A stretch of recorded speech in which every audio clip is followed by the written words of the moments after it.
Hello, crypto boys and ghouls, and welcome back to the channel, Tales from the Cryptmancer, where we feature content on play and earn games on the blockchain, such as Splinterlands. And in today's video, I wanted to talk a little bit about player-based DAO proposals and something that we as a community should be aware of that could be a little bit of a dark side or a potential challenge here for DAO proposals in this kind of Web3 gaming genre.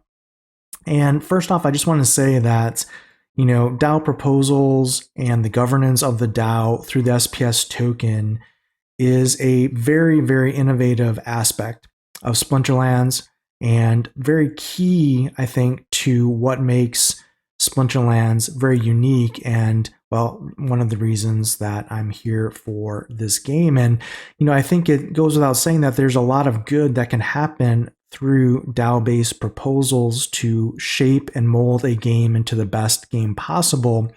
But that being said, because this is innovative and it is something that is new, it does have some areas of challenge or dark sides that we as a community should be aware of and be prepared for in order to set proper expectations. And so what am I talking about when I say there is a dark side of DAO proposals? Well, let's look at some of the data because we like data here on this channel.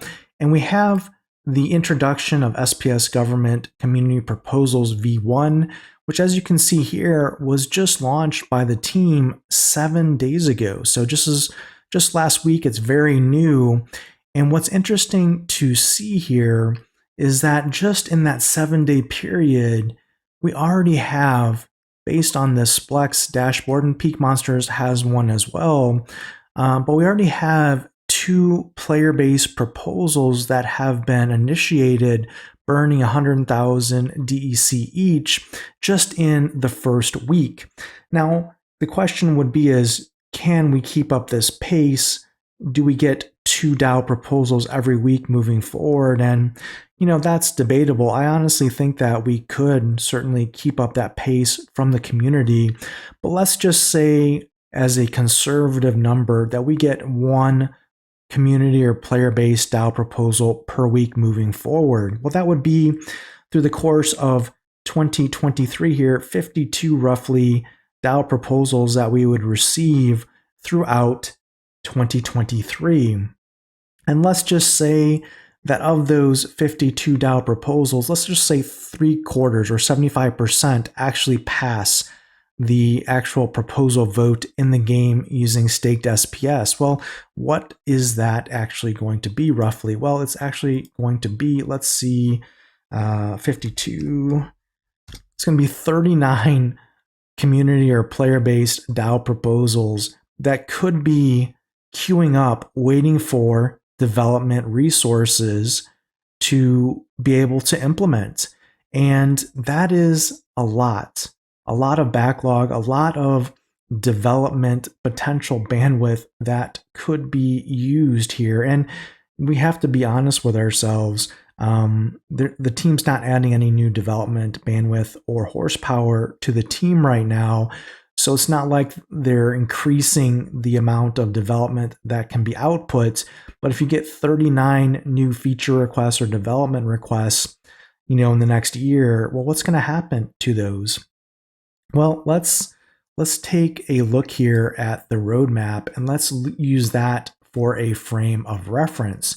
If you look at the product roadmap that was actually updated January 3rd here, well, the track record, let's be honest, is not good for the team developing and delivering new features and functionality in the, anticipated window. For example, Land V1 here is already delayed more than likely into probably February timeframe. That's pushed. The beta for Tower Defense has pushed. GLG, we don't even know the state of the game. We won't know that until later on this week. So who knows where that has been pushed to. Validator license nodes have been pushed significantly back. Those were supposed to be having at least a test net last year. So we're we don't have a great track record for delivering on what's already been promised. And this is an excellent segue to hear what was just announced less than 2 months ago. And I want to play this clip from a Splinterlands town hall to add context to the delivery frame of reference here. But that you can see us working on the things that we said we're going to work on, rolling them out. And they're familiar things. It's Rooney, it's land, it's tower defense. You know, it's not like a million different things. It's Genesis League goals. It's getting the stuff out that we said we're going to get out, and that's the objective.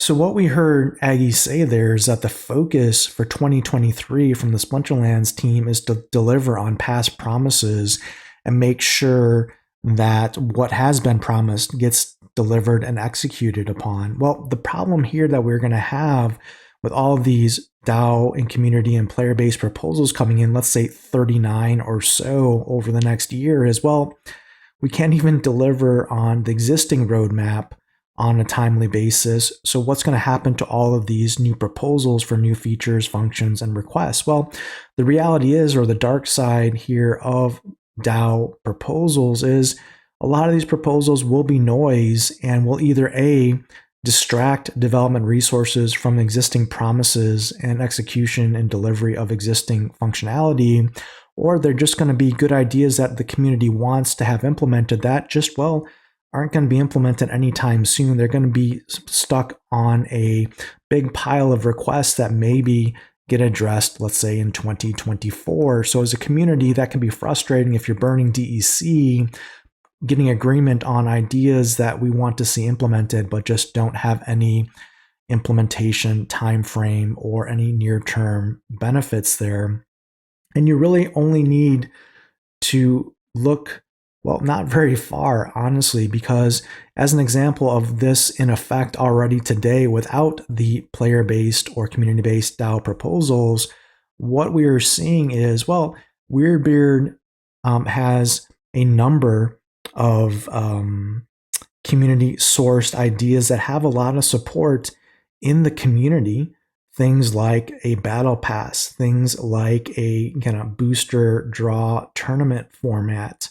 But, you know, if you look at the roadmap that was published in January, none of these items are even on the roadmap for 2023 called out with any kind of delivery time frame. So if ideas that Weirdbeard has been circulating and discussing for months aren't even on the roadmap for delivery this year, you know, what can we expect for player-based DAO proposals that are approved? Well, probably more of the same. So really all I'm saying here from a community perspective is just set expectations accordingly.